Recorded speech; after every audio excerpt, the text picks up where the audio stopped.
Okay, so here I am back on the bike I crashed on. So this is my first ride since then. Turn left onto Beacon Hill Road.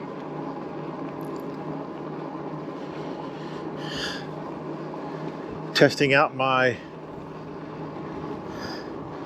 auto stuff again. I wanted sound to turn off. Mile. Turn left. I wonder if I can do it by...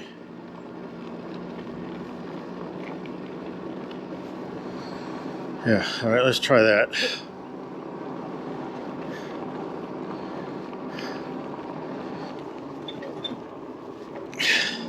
Now I set my phone so that it does not turn off, I think. So we'll see if it stays on and allows me to be able to look at the map and follow it.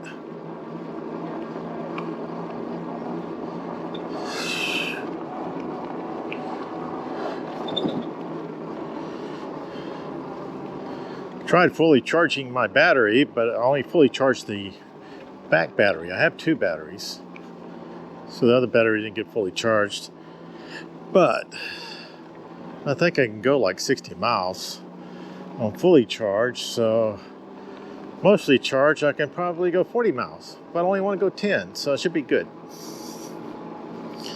Should be good. You never know with these things.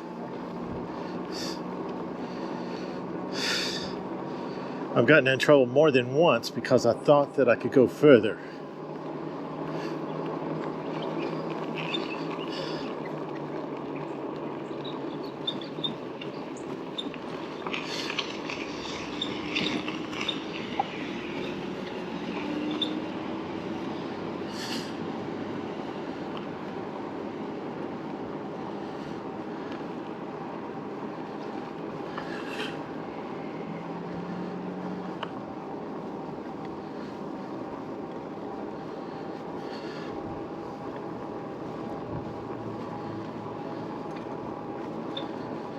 Yeah, I don't have my dog with me today, so this is just me riding around.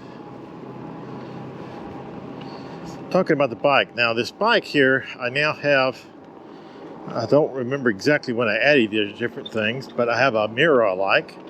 I reset the seat in a different position, which I'm hoping will turn out to be good. So far, it's better than the last position the seat was in. But I don't know if we're in the perfect position yet. We'll see that. I have a bag with me that I guess didn't tie down well because I can hear it bouncing.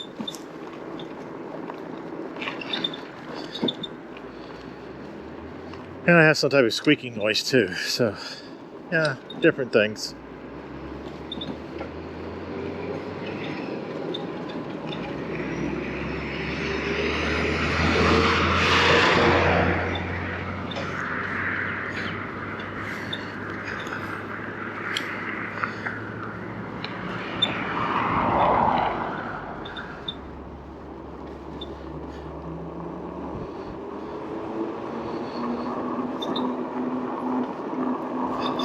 Now the little bit of pull I get on my bike, I still get.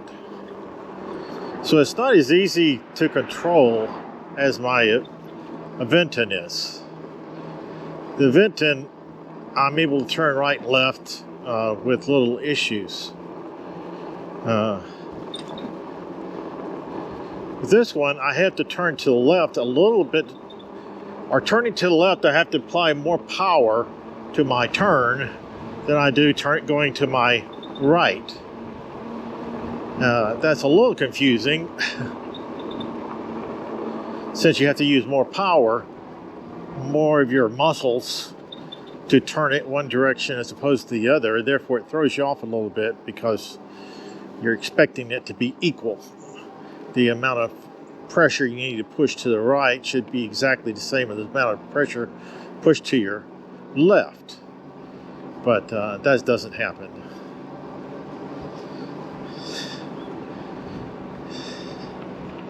It's not a whole lot of difference, but it's enough where I notice. So however much difference that needs to be.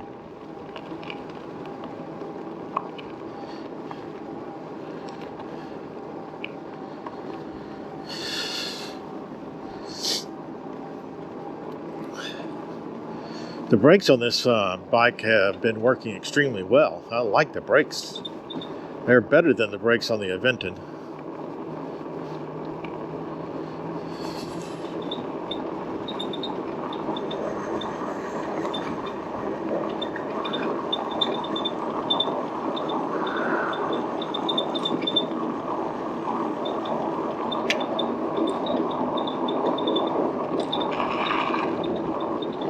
I was going downhill then, so I was trying to make sure I used a little bit of braking power to keep my speed down.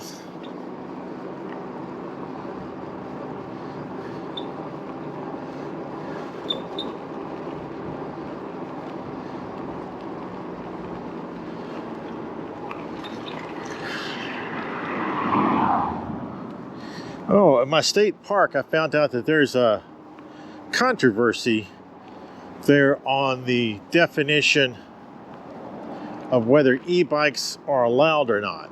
It seems to be a bit of a interpretation instead of a ruling.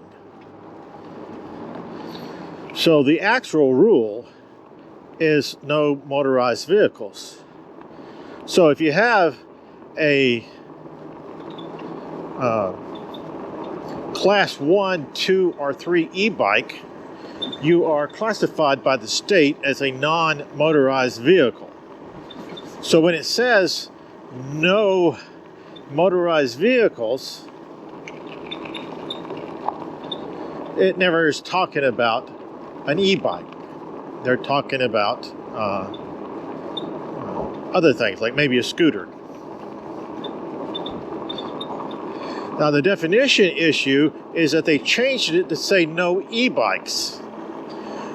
But since the state declares a class 1, 2, or 3 e-bike as a bicycle, when they define no e-bikes, what they may be referring to is that if you're not a class 1, 2, or 3, then you're not allowed on here, even if you call yourself an e-bike.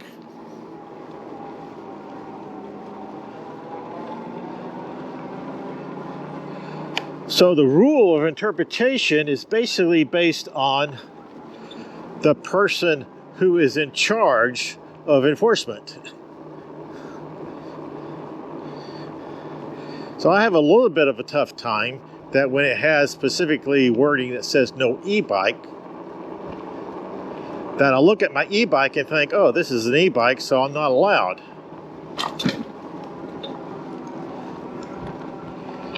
But that's because I'm looking at it wrong. I need to look at it that I'm a bicycle, and when it says no e-bikes allowed, they're not talking about me because I'm a bicycle. In order to ban me, they have to say no class 1, class 2, or class 3 e-bike allowed. Now, I've been to one e-bike riding area in which it says specifically only class 1 and class 2 e-bikes are allowed, which means they banned class 3 e-bikes. So that was specific. It wasn't somebody that just said no e-bikes. So there's arguments for the state park not really banning it, but it's a new interpretation by an administrator. And it might even be an interpretation by me, since it says no e-bikes, and I assumed it was talking about me. But I'm not an e-bike. According to the state, I'm a bicycle. So it's a little questionable to me how much I should try to push that issue, if I should even push it at all.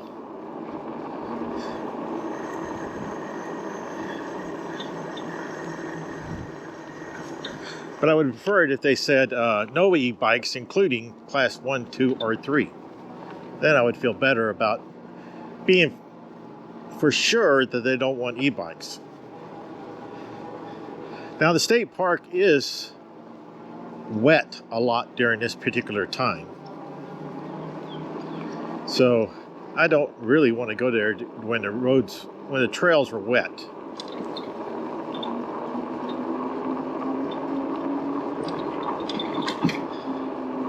So in my case, I feel like it's okay. I'll just not go during the winter time until we start getting some few days, 5 days in a row of no rain. I mean, I still got water in my backyard, so I'm sure the trails out there are still slightly wet.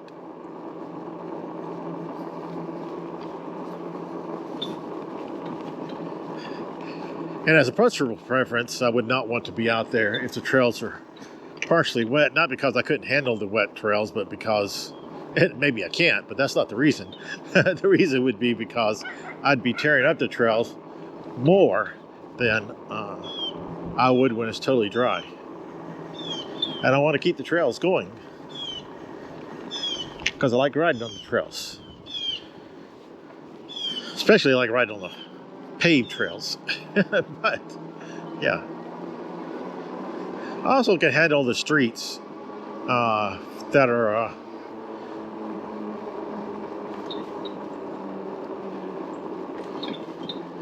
like this, that are neighborhood streets, so I don't have much traffic, and I don't feel like I'm causing any issues.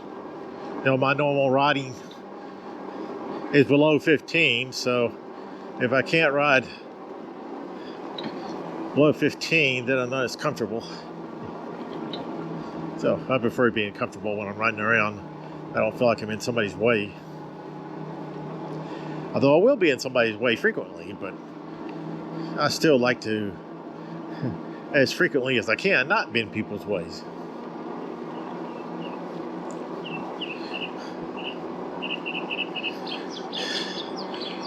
Now, one of the things I'm testing on this e-bike is positioning as I ride, and how comfortable is it.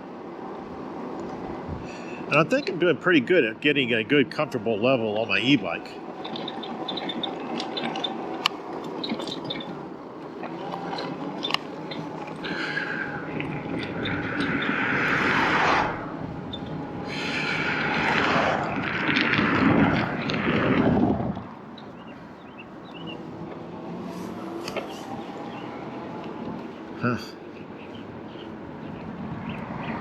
Yeah, I was trying to see if I could turn somewhere, but it looks like I'm trapped here.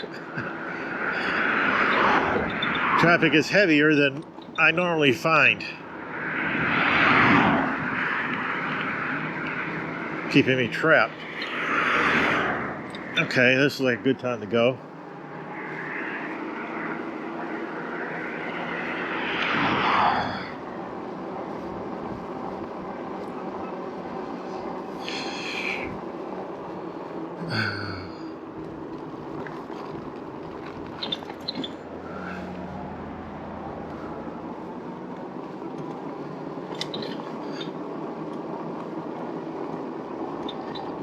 I could tell I was in two.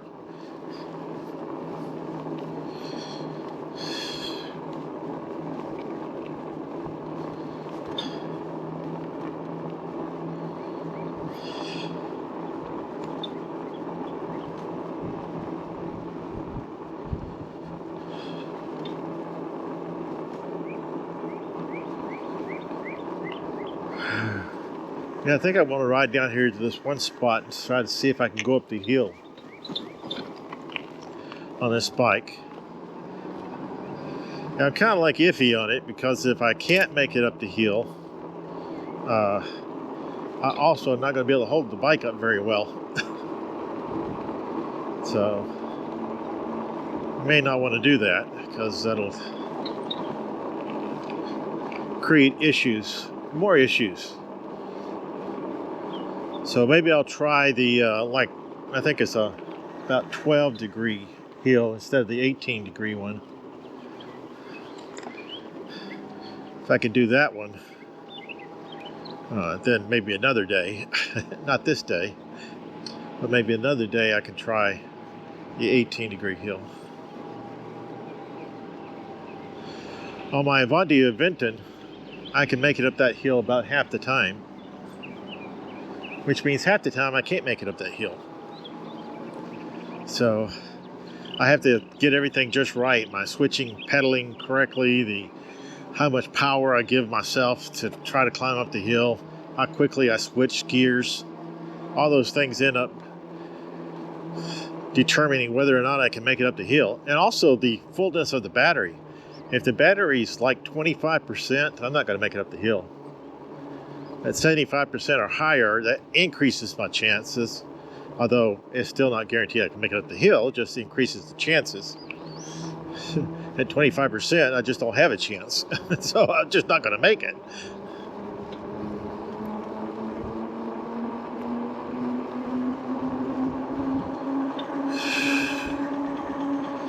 Now, Aventon's pretty good at giving you as much power as it can, even at the lower ends.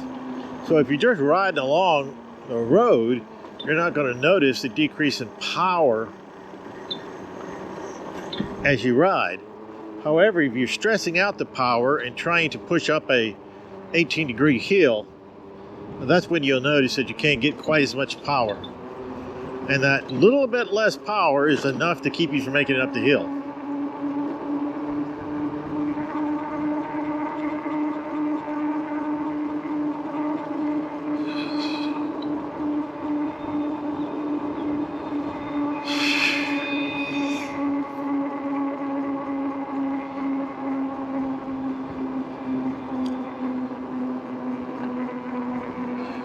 This bike is good for my knees. It does not hurt my knees to pedal. In fact, I think I made enough adjustments on the Lectric XP 3.0 where it is no longer hurting my knees. So that's good too. So I'm beginning to adjust the XP to where it's rideable for me. I took it on about a 5-mile ride yesterday, which is the longest ride I've had on the XP so far. And yeah, you know, it wasn't, I did not hurt my knees. I had a little bit of trouble at stop signs, so I didn't like that. Although I had this hill here that I went up, I didn't have any trouble. I was able to make it. That was with me pedaling. Not sure if I could have made it if I wasn't pedaling.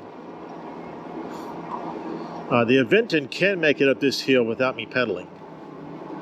I just didn't try the electric. I pedaled because I wasn't even sure if I could make it up with me pedaling, but I could. So I might try it not pedaling next time.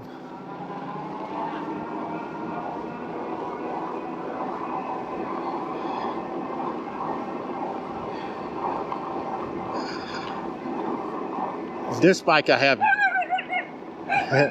there's a little chihuahua that attacks me frequently. He hasn't attacked me yet when I had when I had my dog with me, because I wanted to see what my dog would do. But when my dog's been traveling with me, he hasn't been outside.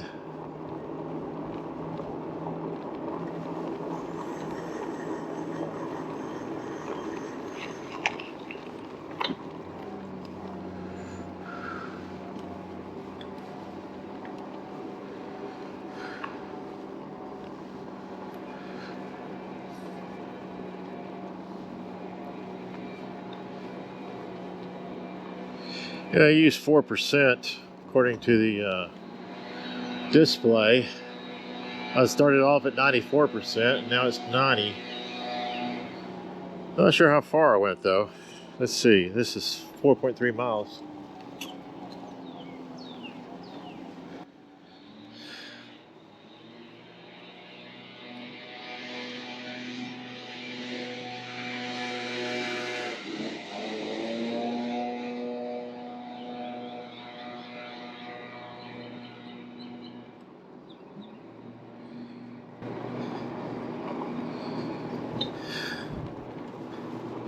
Yeah, one of the things that I have is I carried some of my tools with me. I didn't bring all of them. The bag I got on here is not quite as big as my other bag. And I kind of want to bring my chains to lock the bike up, because I like to drive out to Starbucks and then lock the bike up in the bike racks they have there. But as of right now, I haven't tried that. The chains are heavy chains. Add like, I don't know, 10 more pounds. I mean, they're huge. So they do a good job locking the bike up. I don't know about this one. I haven't locked this bike up yet, but my Aventon. So that will be interesting. I just didn't want to, I thought about loading it today, but I decided I didn't want the extra weight. Because this is my first ride since my wreck. So I'm kind of iffy on this bike at the moment.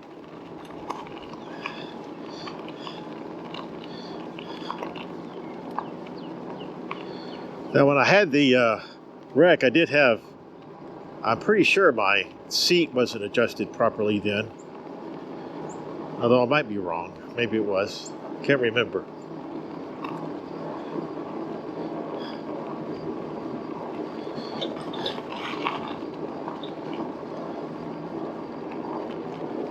I'm going downhill now, so it's a little easier pedaling all of a sudden.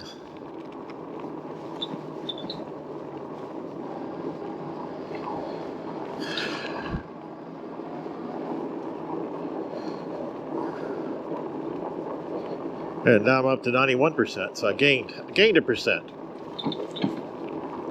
Guess that's what happens when you're going downhill.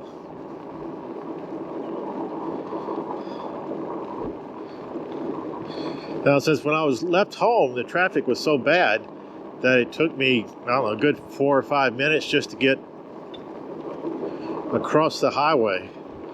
So what I'm going to do this time is come this way, where I'll have to turn right with traffic and then turn left. So I only have to cross one lane at a time. It'll make it easier I won't have to 4 or 5 minute wait. Although I might be a little irritating to the cars. Oh, and the only reason I got out last time was because one of the cars stopped and held up traffic until I crossed. So I only had to worry about one lane of traffic to get across, but once that guy stopped. So otherwise I may have still been waiting there.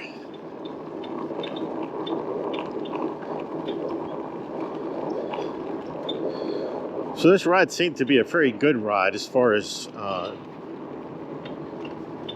not being dangerous to me. The only danger I have is stopping.